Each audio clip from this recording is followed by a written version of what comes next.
Welcome back to another Askari Cast. My name is Rod Van Blake, author of the Ancient Illumination series, as well as Yumbani Chronicles, and I'm joined once again by JP Jackson. Hey, everybody. He is an artist, writer, and educator. He is the illustrator on the Ancient Illumination and Yumbani Chronicles graphic novels and comics, as well as the creator and illustrator on Evil Insurrection, Evil Reclamation, and his kids' STEM comic, Growing in the Garden series that he's working on. Hopefully, we will be rejoined by Jocelyn Short here pretty soon. But right now, we are talking episode 6 of Alien Earth. Spoiler alert, if you have not caught up and watched at least that episode, I just finished rewatching it a little while ago.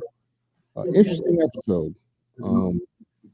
We got a little bit of action, a little bit of suspense with this. In my opinion, some dark humor. I don't know how you felt. But parts of this were comically funny to me, even with the morbidity, with the deaths and everything happening. We have and I think in the beginning we have Joe kind of sitting around, and I think he's talking to Kirsch at first, the scent, and he's like, "Yo, so these new bodies, they said that,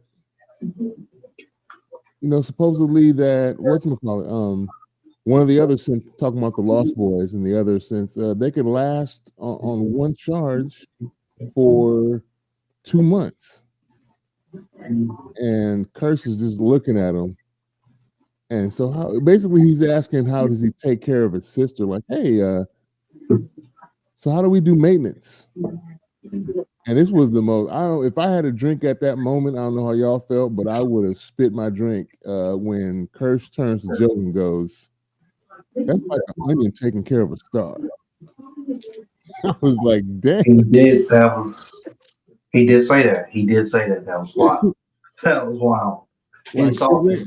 you're way out of your realm. And everybody, that's the thing I meant by Joe's kind of getting on my nerves because he's clueless and he's not very smooth with his fishing for information. Like, everybody immediately knows why he's asking what he's asking, and he has no subtle way of getting that information without letting them know that he's planning something.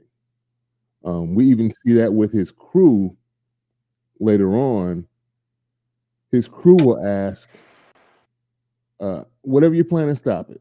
I still think it's funny that the black lady is named Siberian, or they're calling her the Siberian, part of his little Marine crew, the tactical team. How you doing, Jocelyn? Saying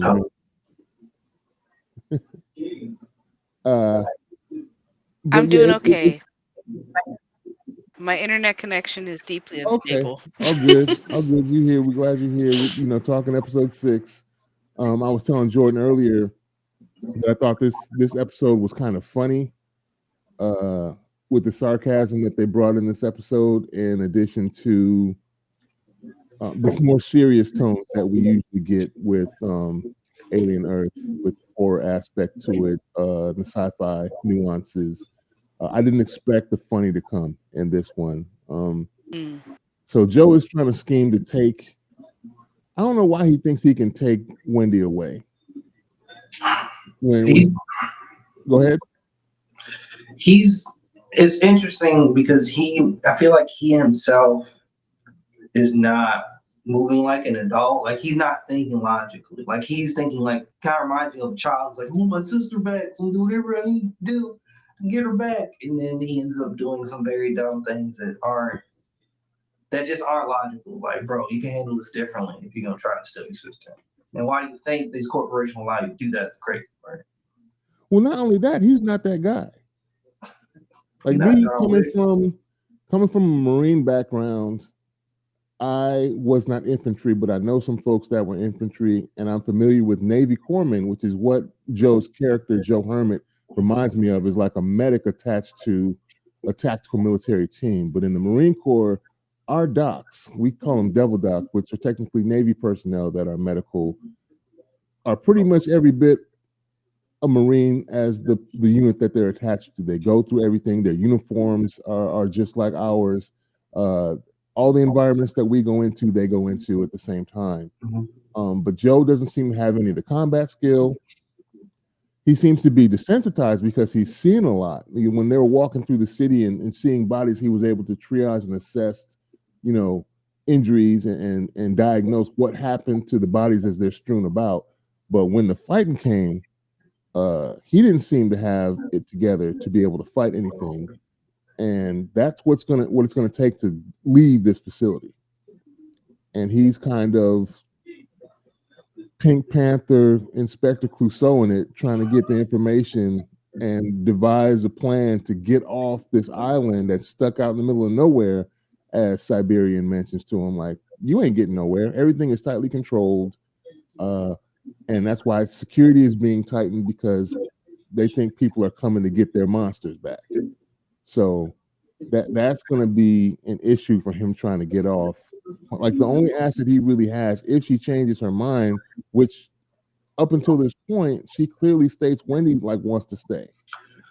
Yeah, I'm like, when she said that, I'm like, this is a weird, she's in the space where clearly, she has some, she has power, she has a level of power, she has this adult body, she has a synthetic body, she has this found strength, but unfortunately she is on the puppet strings of a dangerous master. She doesn't have that autonomy, and she's not fully aware, she's being controlled.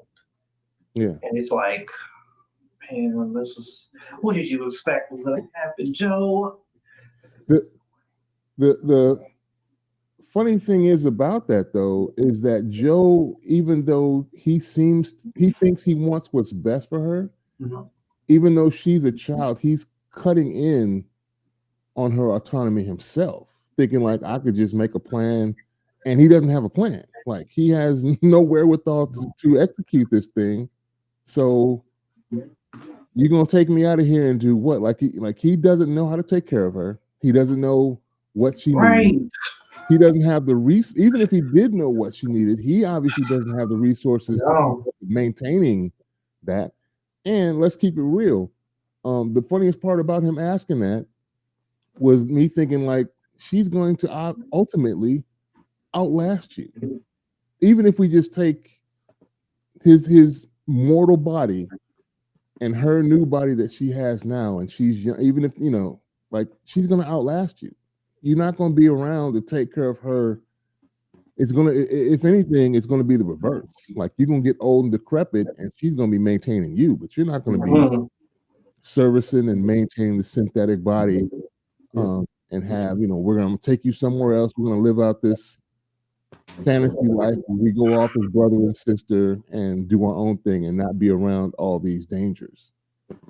And she's got her own agenda. She now, I think, because of whatever that link is she has with the aliens, wants to be there to kind of protect the alien. She doesn't think they should be experimented on. Yes, she's also it's playing around with the same motifs we've seen in other alien movies, with Ripley being kind of a mother to the xenomorphs. Yeah. She's doing that when she's when she controls one of them, and then also we see one of the xenomorphs get older and kind of which was oh man, this is interesting. This looks good. Yeah, and, she got a puppy. All right, I'm this is I'm really enjoying this kind of her kind of mature, her growing as a character, and how she has even just an innate ability for her to kind of talk to them is just very compelling, because it's going to be utilized in the story somehow. Yeah. And I'm is she gonna whistle and make the xenomorphs jump at them? I'm just waiting for it. That's what I'm just waiting for. But no, this is just really it's really cool to see how they take how she's in this kind of motherly figure. So like you said, she would ultimately be this motherly figure also to Joe. She's gonna outlast him as well. Yeah. It's gonna be a weird alien version of Is This Your Pit? When a strange dog pops around and people get scared, oh my God. Is this you? Is this your pit? Is this your xenomorph? Can you get him? Get him. Yeah, her sitting there with the xenomorph, looking at him and chittering with it in the alien language, and then looking at like, oh, look at your silver grill is coming in. You know what I mean? Like you growing up nice and strong. Growing up, young buck. Yeah. And then you see on the other side of like almost like a double-sided mirror where you like, I think like they can't see that Kirsch and Joe on the opposite side looking at her, looking at the alien. Yeah. And Kirsch is just being very voyeuristic. He's watching everything. I'm like, bro, you see she's clearly controlling the xenomorph. You see we see what's happening later in the episode. Like you're watching everything and just letting it happen. I'm like, I want to know where he's going with this. Yeah. What's his plan? Yeah, I don't know where they're going with that.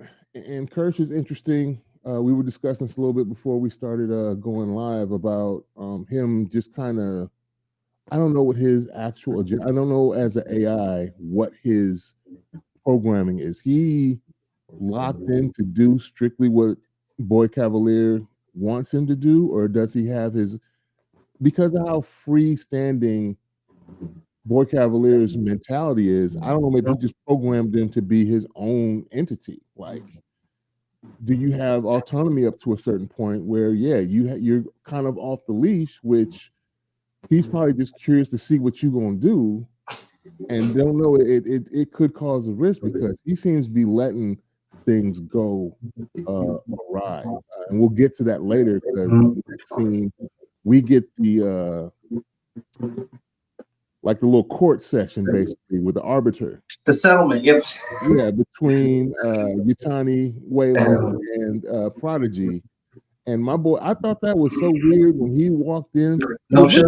Old school like jail outfit at first, like in life. That's exactly what I said. The second watch, I was like, it's very interesting that like he's dressed like he's in jail. He's walking around with no shoes on. Like what is all this? Like this is so just counter to him being like this very rich person. Yeah. So it's just like, dude, like what's going on? Him putting his feet up on the table, both his feet up on the table, and start picking his toes while she's like, going this through her. is dirty and disrespectful. Dirty, disrespectful, Lord Cavalier. Come on, bro. Like, here's how much I think of you. Y'all look at my dirty feet right now as I just pop them up on the table, and we're trying to. And the arbiter trying to be like, we're going to act civilized. And he's like, yeah, whatever. I'm surprised he didn't just fart on the table right there, as mid-sentence. Oh, that would have been wild. And I also surprised that they didn't, when he threatened to bring out the footage of what he has, I'm surprised that Morrow didn't bring up the recorded conversation from the ship's logs of him. Yeah,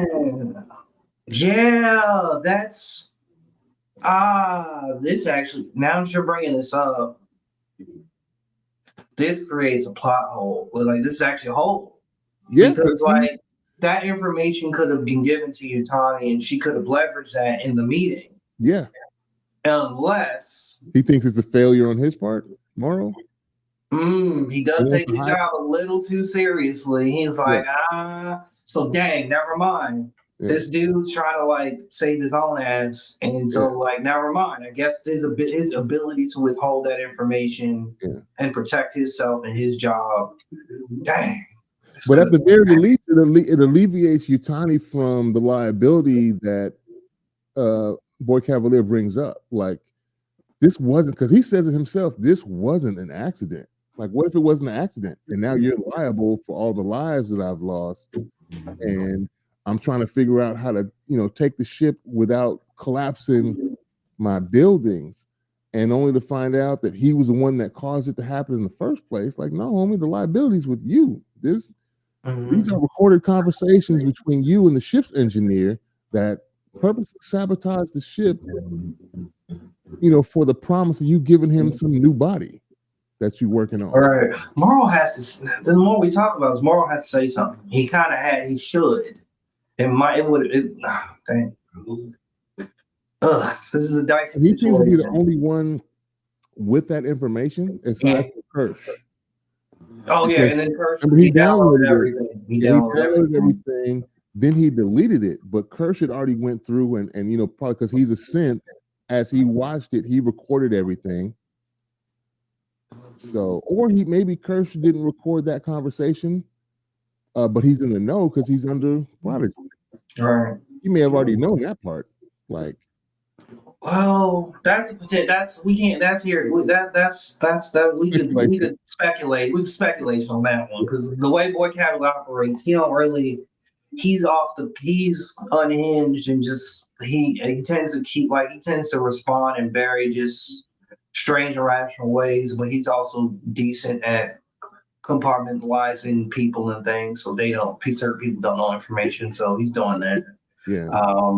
I do think in this dialogue between him and Yutani, it was very interesting to like see him. This is like ping pong match of like him trying to collect extra money. The bidding war. The bidding war, like 20 million. Then she Yutani offering to pay 50 million just to get her stuff back immediately, and he, of course, ruins it all. It was like, well, we got there are protocols. Yeah, quarantine. Aliens, quarantine. I'm like, yeah, he's winning right now. We will get your stuff after the quarantine period is over. And he points to the arbiter like, that's the law, right? Got him. And he's like, yeah, that's the protocol. We have to wait till out of quarantine time before you can get those things back. And so he's happy. And he leaves, and that was funny because Yutani was pissed, and old boy's like, "I'm so glad." She's like, "Oh, shut up! Like, I don't want to hear nothing you got to say." And then we get the scene, one of my favorite scenes, when Morrow, for some reason, is by himself in the elevator, and I knew the elevator wasn't going to close. It's like, excuse me, yeah, and we get basically a science fiction roast session between Cyborg and a full synth. This is one of my favorite scenes. I didn't think we were going to get it in science fiction. I've never seen two synthetic beings go at it like this. Or partially synthetic beings. Yeah, synthetic, partially and fully synthetic beings go back and forth. Like y'all not really, like y'all aren't too different. Like that was crazy. It was an interesting conversation.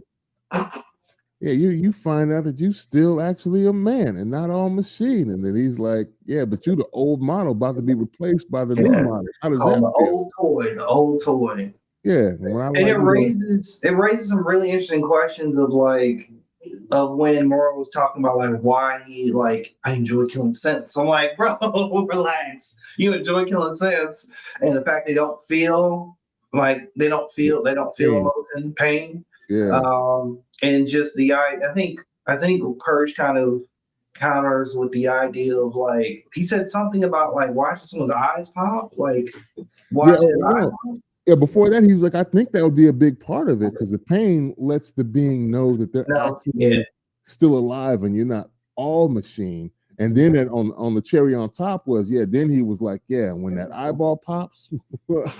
And I'm like, they like the calm threats was like, okay, well, we really haven't seen what Kirsch can do, but I'm assuming Kirsch got a kit for battle that's going to be something to behold. At least I'm hoping anyway, because they're building this up on a slow burn. Attention.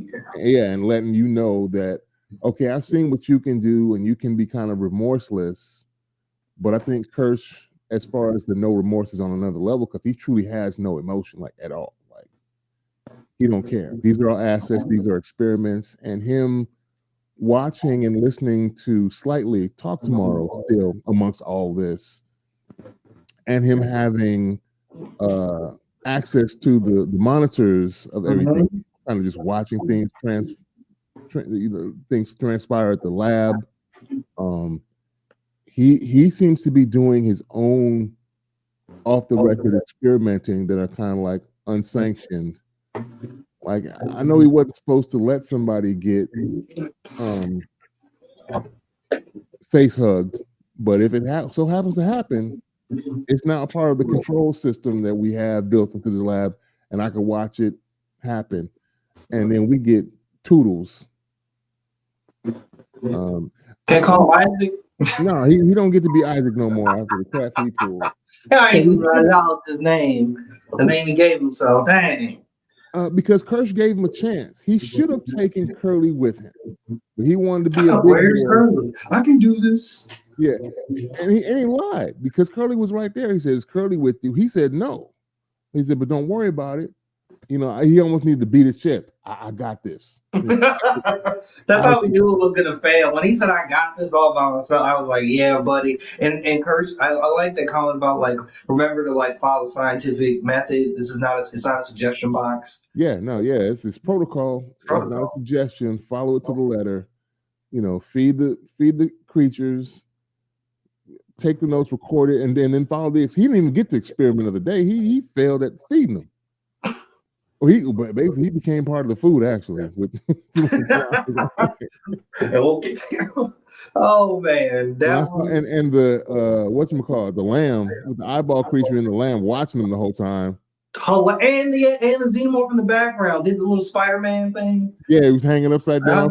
Over itself, and it was like, let me see what's going on over here. Like, this is like one of my favorite part, like small little things about the show and like how they look at these extraterrestrial beings. They don't speak, but they have a lot of personality. They have this. They all know they're all in prison, and they're just been like, "We gonna get out eventually. We're just waiting. Like, oh, let's see what's happening here." He got messed up and I knew he was gonna get himself locked in as soon as I seen his foot sitting in the door, and then because the lamb scared him. He said, "Oh, he fell." I was like, "Yep, that door." I was like, "Oh, this fool!" I said, "There go Toodles." We skipped over Nibs getting her memory wiped. That was sad. We do have to we got to give her space for that, because that was like that was rough. That was a little rough. Mr. Clean is cold, boy. The ball-headed Mr. Clean is cold. He's like, "Oh no, just memory wipe. Like it's just like that. I'll get that on out of there. What you talking about? This is Star Wars right here. We just give them a memory wipe, and all is, and she's gonna be charming. She's gonna be clapping while everybody's drinking drinks and eating hors d'oeuvres, and we can sell this thing. We're not gonna have her talking this pregnancy stuff and getting violent with folks. Just do the memory wipe." And Arthur is like, he tried to, poor Arthur, he gets jacked twice, but he tries to take a stand and get stabbed in the back like multiple times in this show, because he tries to take a stand, "I won't do it." And then the wife is like, "I will." That was wild. I was like, that's crazy. Like, she betrayed you, man. And then watch his old boy get fired on the spot. Why? "Oh yeah." He's like, "You need me." And he's like, "Apparently not, because we got someone right here to do what you want to do." And I'm like, wow. She really just like, "No, I'll do it if he won't." Like, but y'all married. Y'all supposed to be on code. Yeah, come on now. Yeah, I guess he's the only one going home. Well, he ain't going home now because we see what happens. We're gonna find out what happens. Yeah. But I think that like when she does the memory wipe, I thought that was like really when they wipe Nib's memory. I think it's a very, just like how they shot it was already nice. They're playing with like the slight fades, so you're seeing all our memories disappearing.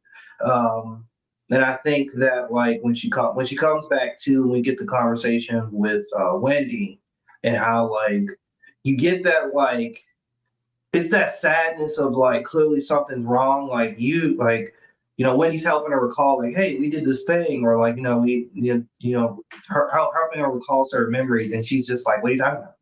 What are you talking about? That didn't happen." What are you talking about?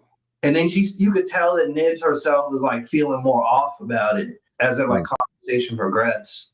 And I'm like, Wendy's spelling everything out for you that you witnessed that you no longer can recall. I'm like, this sucks. This could cause another psychotic break in general. Like, actually, to make matters worse, like she could probably snap because like she could develop a paranoia or something else just because of the fact of like other people are telling her things that she's done, but she can't recall it. So, and they're in theory making matters worse. I need Nibs to snap. I need Nibs to go full snap. I don't know why somebody didn't pull Wendy aside and explain to her what they were doing. No, because number one, she's the first.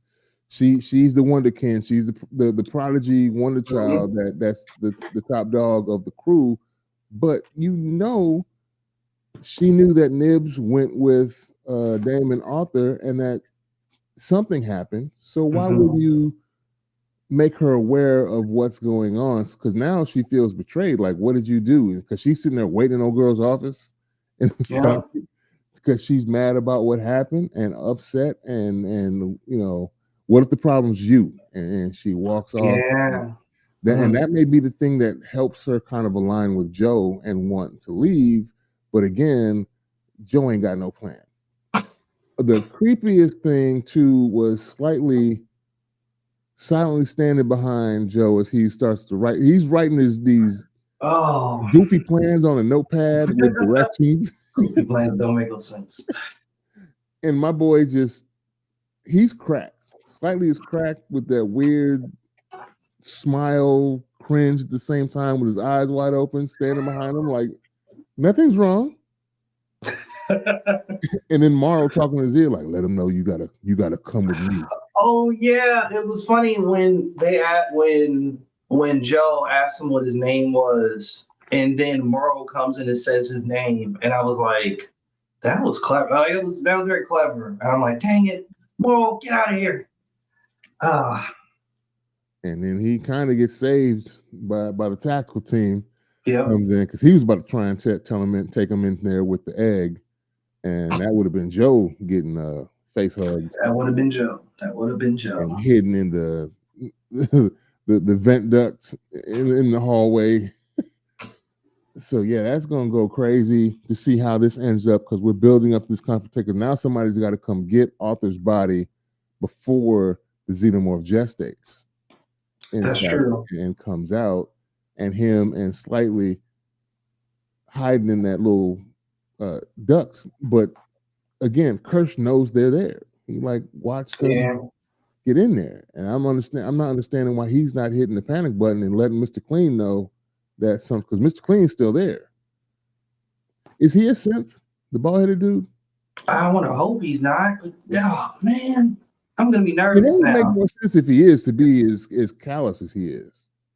That would make a lot of sense. But now I don't want to sit here. Now I have to watch the whole show and be like, all right, who's human, who's not? Yeah. I gotta keep asking myself these questions. Like he need to have some type of bald head with an implant, put a little implant thing on the side of his neck. That was usually the go-to tell. I don't know if I've seen them show this guy's neck. If they had because Kirsch has some type of implant. Earpiece, behind his ear. So yeah, I don't know, but that would explain it. But also, he could just be a psychopath and just not care. Yeah, I think that's more true, but that would make more sense if he was a synth and just didn't care. Like, I'm here about the business. We need to get this show on the road, and we can't have our new synth hybrids snapping when it's showtime. We got to get it together, keep it together. Yeah, so if you got to snip that part out before she, take her back before the trauma that got her all freaked out, erase it, and let's just move on. Oh, you don't want to do it? You're fired. If I catch you here after hours, after a certain amount of time, you could get shot. I was like, damn. When he said that, I'm like, whoa. When he said that to Arthur, I'm like, buddy, you've been replaced. You're dispensable. You're trash, man. Hey, Joe Dirt. You're trash. You're fired. You're trash. You're trash. That happened. Oh, also, Arthur. we're eventually to get back to Isaac. We're gonna get that. We're gonna get there. We also need to address Arthur showing Joe the helping Joe turn off the tracker. He didn't help Joe. He turned off the tracker himself. Yeah. But the funny thing is he's a little stupid too. Arthur, the slow glance at the camera when Joe asked, "Is my sister safe?" My boy goes, looking back. Yeah, the slow look into the camera before you're about to either say or do something stupid. Like, I guess he was trying to signal to Joe that they're watching. And so he couldn't really say nothing. And that's why he went to the computer screen and typed, "Get her out of here." Yeah. And then gave him the boat code. Give him the boat code, and then he turned off. I think like he was asking, like, should I turn the tracker off? Should I do it? Yeah. These are the like, vitals. Yeah. These are the vitals. Yeah. And then Joe's talking. What was irritating me was Joe's slow ass response. I'm like, Joe, you're looking obvious. You're busting sweats, buddy. Like, relax. The way he walked off, way Joe walked off. And then finally Arthur notices that Toodles' tracker is offline. Like, yes. Last known location, the lab. And then he catches slightly in a moment of crisis where he can't build up the courage to go into the lab by himself. And then it's like, oh, what do you know? This just dropped into my lap that this other human that's not a synth just happened to walk in. And then he's like, oh, a moment of hope. Yeah. Open that door. Why don't you just walk on in there? There's nothing's wrong. Just go on in. Go on in there. Yeah, that child mentality of being such a bad liar. Like, yeah, Kirsch wanted me to get some stuff from the lab. You're probably too young to remember John Lovitz in the old Saturday Night Live skit. And he's like, yeah, that's the ticket. I own this place. This is my lab, as a matter of fact. Yeah, that's the ticket. Walk in there and just take a look around. And they get in there, and you see the milk blood, the white stuff all over the floor, and Toodles sprawled out with half his face gone and neck melted out. I feel like I wish we could have like a clip that comes up of like rest in peace, like the obituary for Toodles right now. For just Toodles quotation Isaac. No, he gets the Dark Souls Red You Died that just pops up on screen. His death was the funniest thing in the world. So one thing I'm gonna say, I really liked that they created a foil for, I guess, another foil for synthetic beings with this other type of weird alien that like consumes technology. So like even when he like picks up that tray and he's about to feed that insect and then gets stuck in there and then it spits acid on his face. Yeah. Which I was thinking to myself, you were strong enough to open that little door, the feeding hatch. Pulled off the hinge. I was like, so you can't like break through the glass. You can't. You're not gonna just like, hey, just keep like. And then that's when I'm like, that's when the kid mentality starts coming back. Like you truly are a child, because if I was a synthetic man, I'm gonna just break the glass until I'm gonna keep hitting the glass, especially if I don't have pain receptors. We just going 20-piece combo the glass until it breaks. At the very least, I'm smacking the flies. He could have fought them. He also could have fought them. That's what I said too. He just said, oh, literally extended his hand. He extended the invitation. Yeah. Put his arm out. Oh. And like then gave an eagle or owl or something on his wrist. Yeah. Then gave it charge up time. It was like Godzilla. And I was like, oh man, he's gonna on his face. I think he smiled too. When he had it, he's like, oh, he kind of giggled and smiled. I'm like, bro, ain't nothing funny. You about to get got, homie. Wants you to. This thing eats technology. Like, bro, it eats technology and rocks, man. He gonna eat you next. Oh, that's right. The trays of crap that they put in there. Rocks technology and like hard stuff. That's how they were reminding us. That was when I was paying attention to detail. Was like, that's how we most definitely know that like whatever he's going to engage with consumes like hard metal and surfaces. So this is detrimental. Like, yeah. And they did that and shot him in the face and they ate him. Multiple bugs ate him. And I'm just like, what a dumbass. Yeah. After that, I was like, yeah, you don't get no name, homie. You Toodles. You stay Toodles you're Toodles now. You'll never be honest. You weren't smart enough. He gets got, and the whole time they're coming back from talking Dave Kirsch and Boy Cavalier. He's watching, the Kirsch is watching all this on his little iPad go down in the thing. That too. I thought that Boy Cavalier was watching too, and I thought it was real morbidly psychotic because he goes, woo, he like kids. I was thinking about that too. Because he was woo, Yeah. woo, and I was thinking about that also. Did you, if you listen at the end of the settlement scene, arbitration scene, you hear him yell, woo, like you hear him yell of excitement in the background. Because I didn't pick it up at first. I'm like, this dude's an asshole. Like he's celebrating, and he's still celebrating because he know like them on that plane, that kind of like halojet or whatever thing is. Yeah. He's still in that celebratory mood of like, man, I got my $20 million and they're gonna pay to fix my stuff and I get to keep the aliens. Yeah. I think he was enjoying the ride though. He was behind the pilot, like with almost like his arms around the pilot and looking out the front viewport. So he wasn't even paying attention to what Kirsch was looking at. None I was kind of relieved. I was like, oh, this boy is he's already really sick. But I was like, he's even sicker than I thought if he's looking at that and celebrating. And then he noticed there was a weird look on Kirsch's face, and that's what makes him go, is everything okay? And Kirsch just looks up and he's like, affirmative. And I'm like, no, the hell it's not. We got a couple bodies right now in the. We got some dead synths out. We got some dead hybrids out here. Like money's lost. Yeah, that's however much it costs for Toodle's body, that's a wrap. The fly got out because the door's still open. Oh man, yes. When Arthur gets killed, gets hit with that face hugger. And that was so crazy. With he pulled the Homer Simpson slightly once Arthur realizes that he's locked in, and he's looking at him out, and he like just backs out the door like, hate to be you, sucks to be you. I guess you got to figure out what's gonna happen right now. And he's like, I got a family. Oh, he's got my family is what he said. He's got my family. Yeah, I was like, I got a family too. He's like, I don't care about that. I don't care about none of that.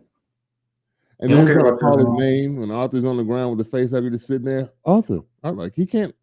His mouth is a little full, homie. He can't talk to you right now.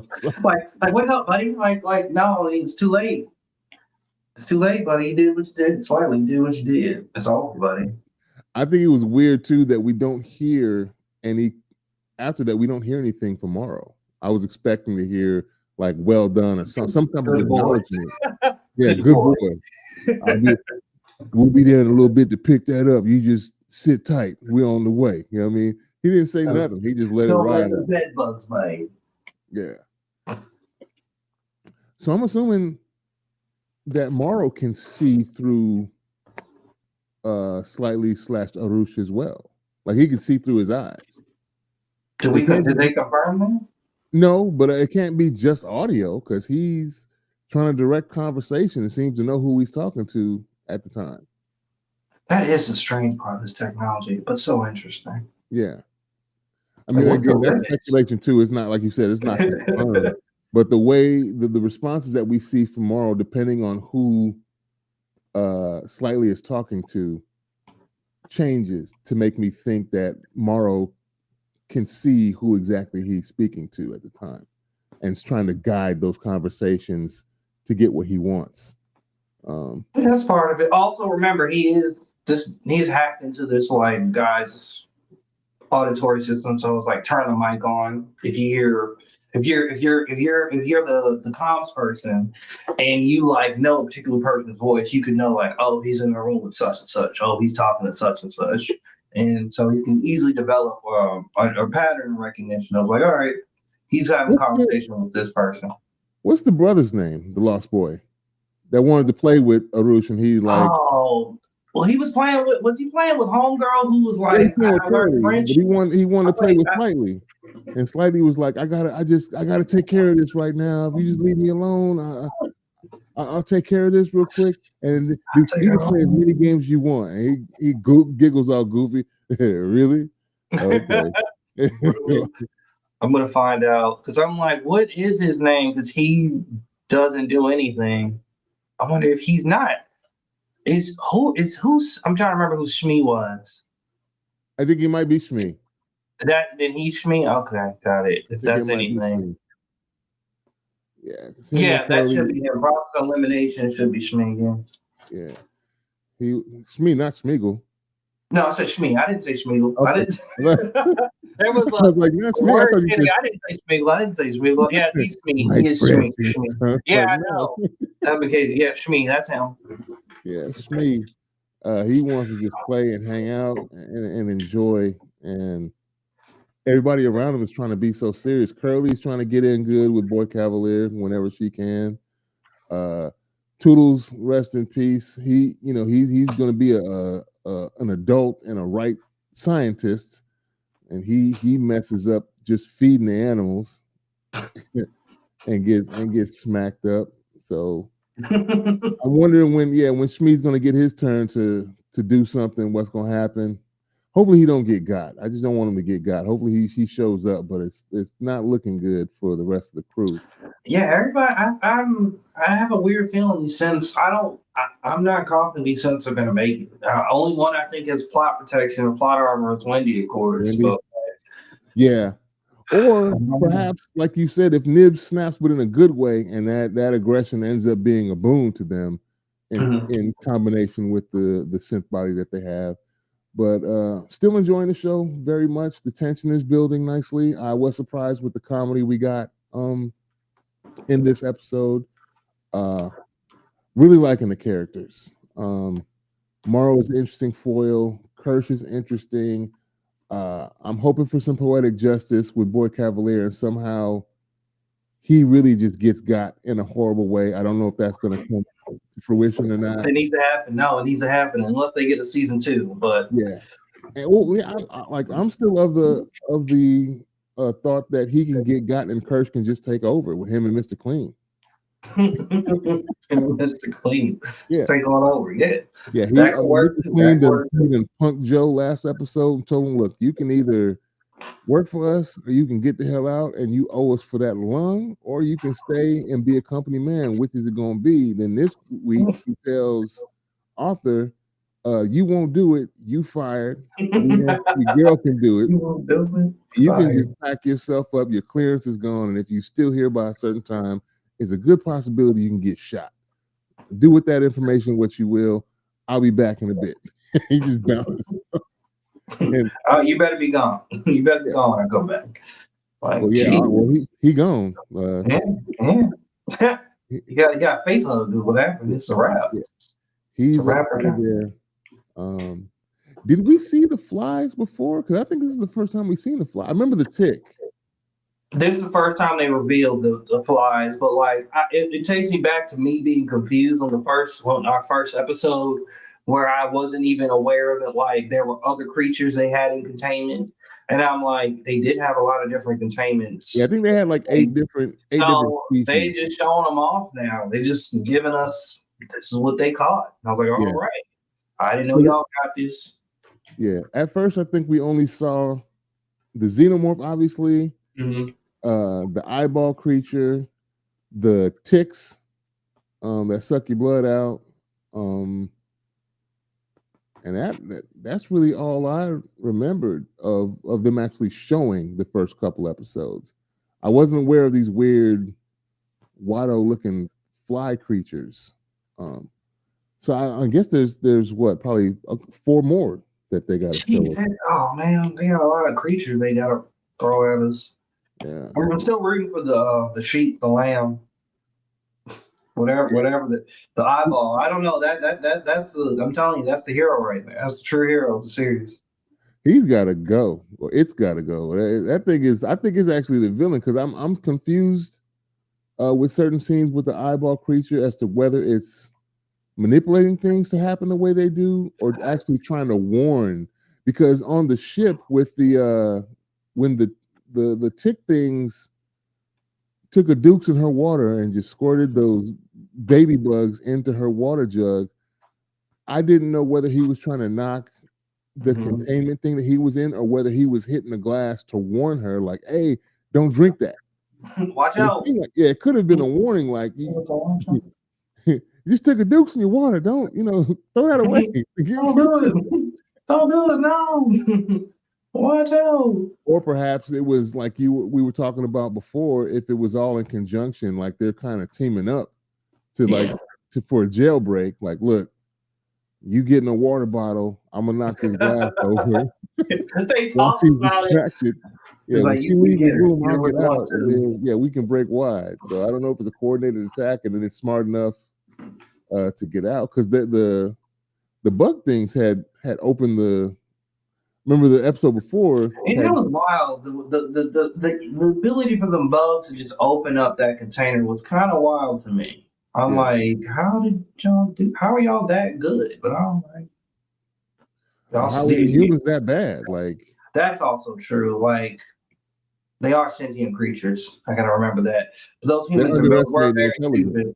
Exactly. And that's another thing. They keep underestimating the intelligence of these like insects and beings, which is like the kind of like constant reminder in the show, like, y'all are sleeping on these aliens. Literally, like my man Xenomorph, the freshly made Xenomorph, is hanging upside down doing the Spider-Man reference. Just watching y'all, waiting for y'all to make mistakes. Yeah. And I'm just like, this is how humans get got.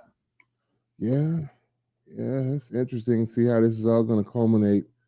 I'm glad we didn't get the.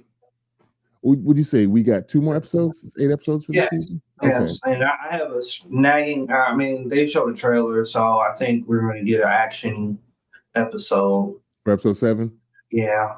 Because we can't get the coup de grace until episode 8 with the final countdown, final showdown, between Kirsch and Morrow, and see what happens to Boy Cavalier.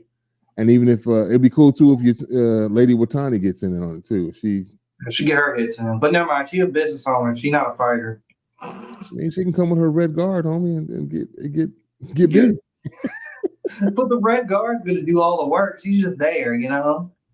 She's just like, just do that. Just hit him. Go get him. She might have a cyber katana somewhere to pull out, start chopping aliens up to get her stuff. She's like, y'all don't know how to do nothing. I got to do everything myself. Pulls out a blade. Well, didn't see that coming. Yeah, that'd be crazy. Well, man, this was dope. Really good episode. Can't wait to see what happens next week. I appreciate you taking the time out of your day to chop it up with me about these things. Of course.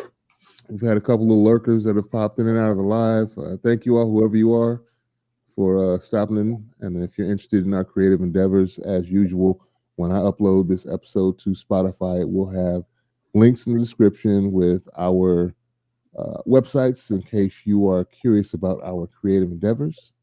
With all that, it's time to say adieu until next week. Peace.